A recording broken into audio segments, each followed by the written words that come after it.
Hi everyone, welcome to my channel. Today we are going to be looking at debits and credits, which is an accounting language, the foundation of accounting. Look at what accountants do behind the scene, and you'll get to understand that if you're a business person, you cannot function without understanding your accounts. And I'm going to do my best to explain to you in a very easy and friendly manner. Okay, and you get to see what accountants do behind the scene, and you would understand better going forward, especially if you own a business or even if you're a student. Watch out and stay with me.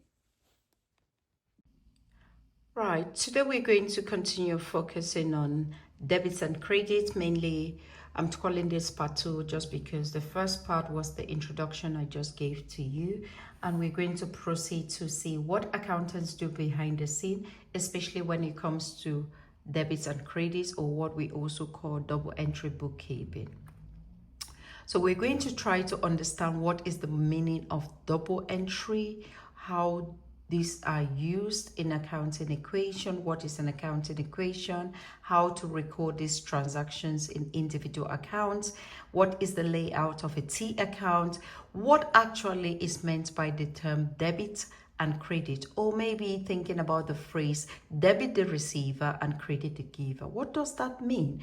We're going to try and unravel these and also proceed to look at how we can record increases and decreases, especially in regards to income, expenses, assets, liability, and equity, and explain how equity is different from capital, and try to see how we can enter a series of transactions into T accounts and what are these T accounts. Okay, so the first thing is, first of all, to explain what accountants mean by an accounting equation. What is an accounting equation? So usually an accounting equation includes three key elements. It looks at the assets being what you own in the business, liabilities, what you're owing someone. So again, liabilities being what you're owing someone, and the equity usually different.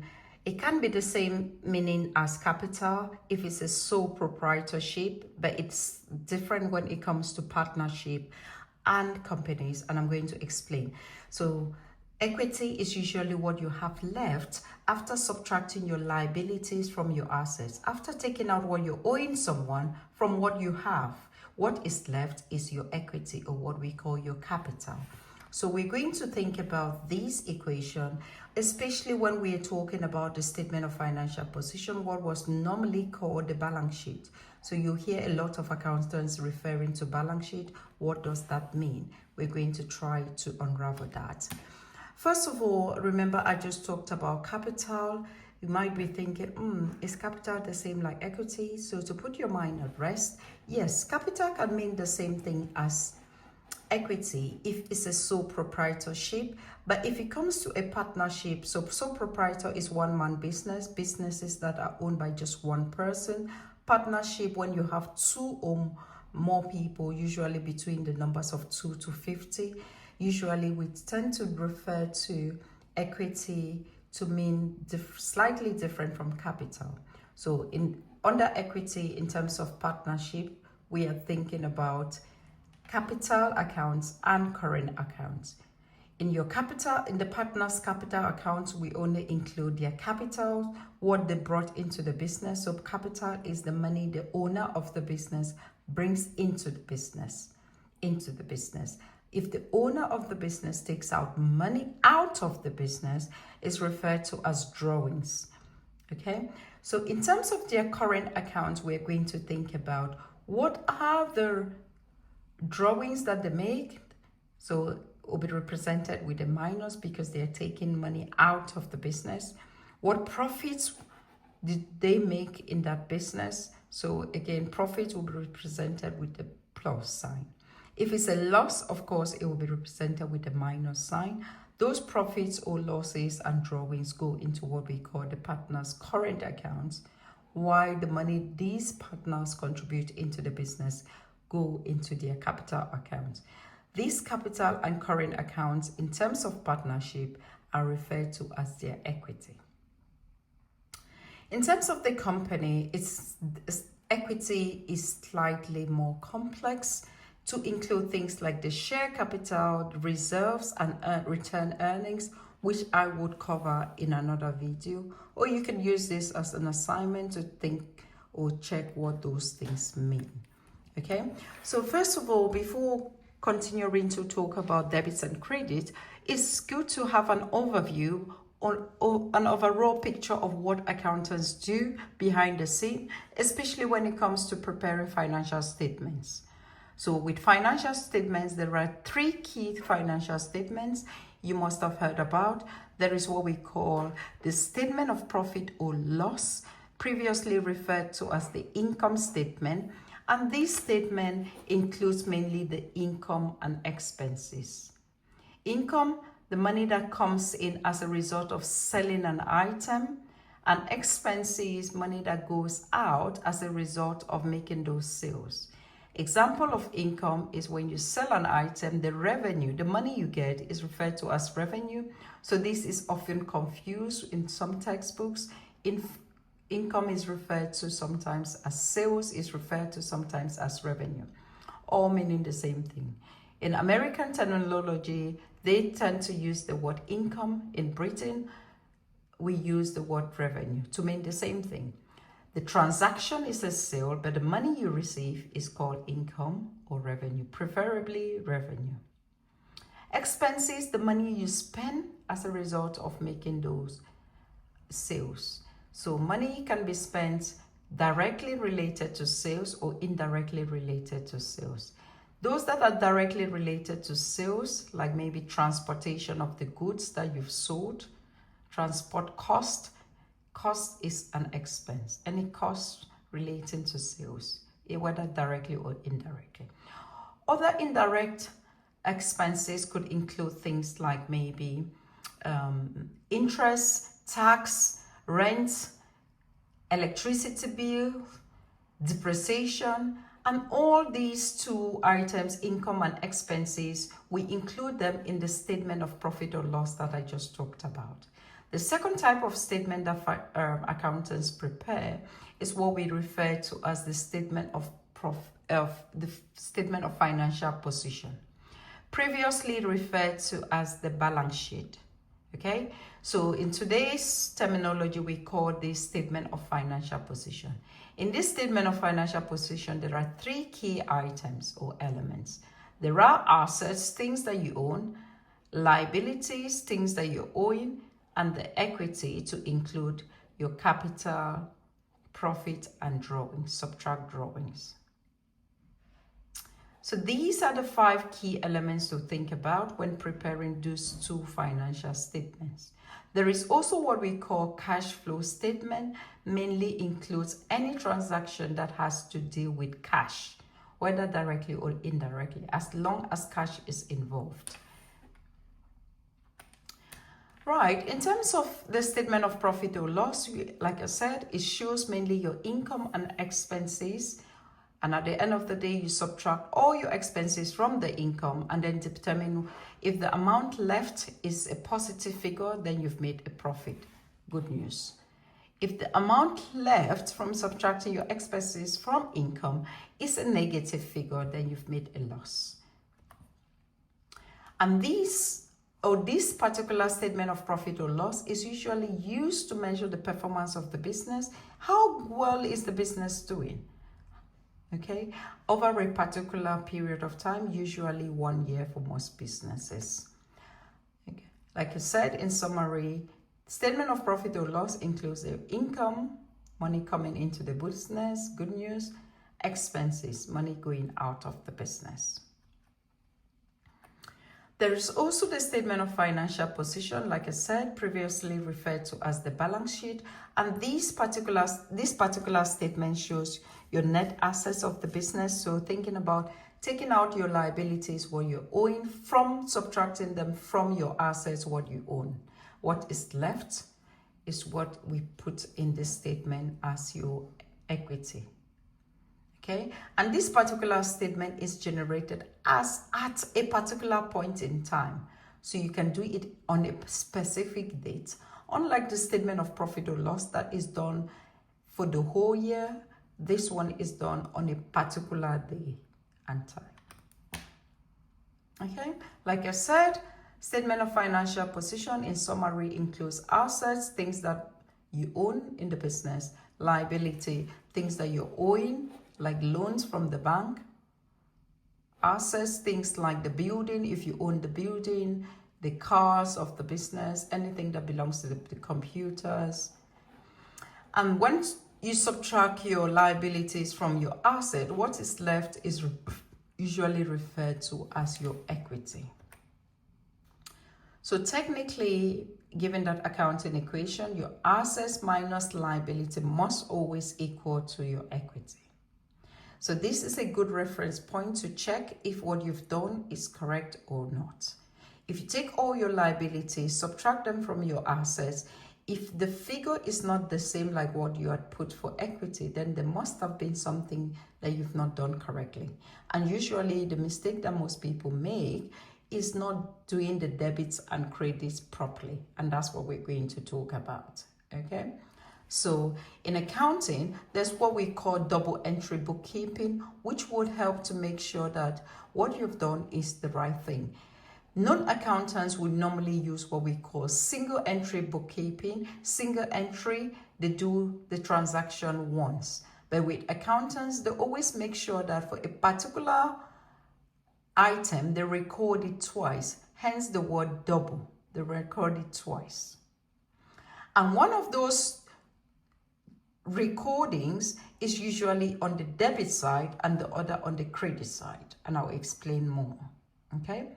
So usually these debits and credits are done in what we call journals and then summarized into what we call T accounts. And I'll show you what a T account looks like, just in form of a T shape, hence the word T accounts. Like I said, debits and credit follow a system called double entry bookkeeping. So this is what accountants actually do behind the scene. So if you're a business person that you're doing your own accounts yourself to save money, please listen to this. If you're a student, you want to do your own accounts to prepare for your exams, give it attention, okay? So like I said, when doing double entry bookkeeping or when doing debits and credits, you must record every transaction twice. Every transaction, there must be two items from that transaction that would either go, one would either go on the debit side and one would go on the credit side.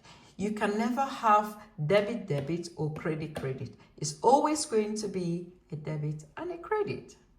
Fantastic. So these effects are usually shown in what we call accounting books. And the process of recording transactions every transaction in two different locations is called double entry bookkeeping. Right, I did mention before that I was going to show you what a T account looks like, what we normally use to do our double entry bookkeeping. So usually we put it in form of a T shape like this. Okay, we write the title of the account. So if you've received cash, you just put cash here. If you're paying rent, you just put rent here.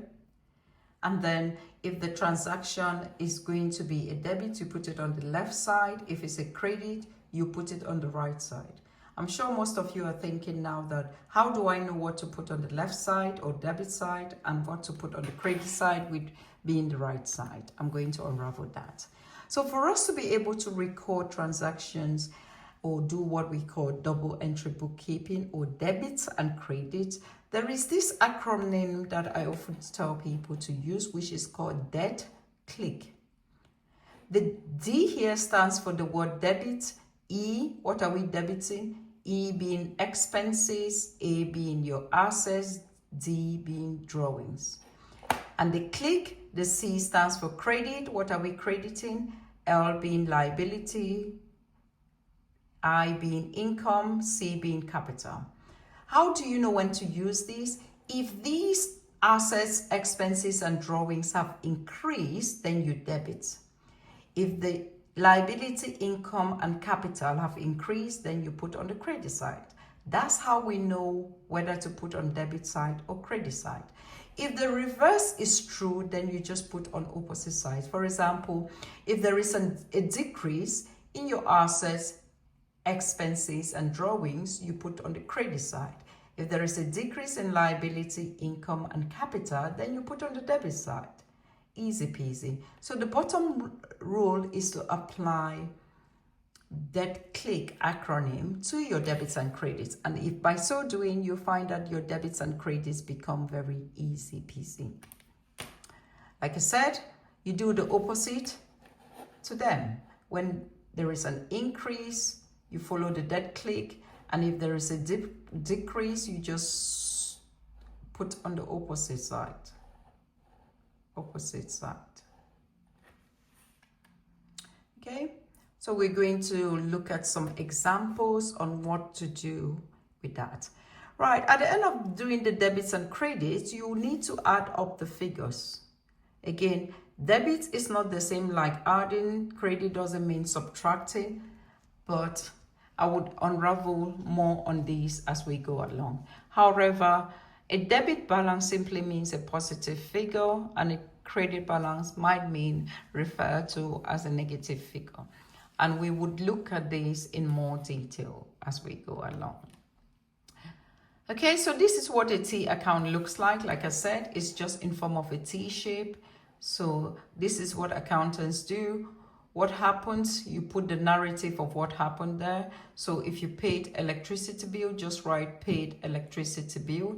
Electricity being an expense. And we did mention under that click that expenses increase with the debit balance. We did not pay electricity before, now we have paid. So there is an increase in expense, so we put it on the debit side.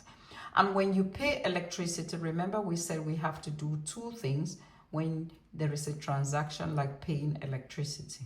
When you pay electricity on another T account similar to this, you use either cash or credit payment. Have you spent cash to pay for electricity? Then you open another T account and the name will be cash. One will be electricity, another will be cash. And when you pay, cash is an asset because you own the money.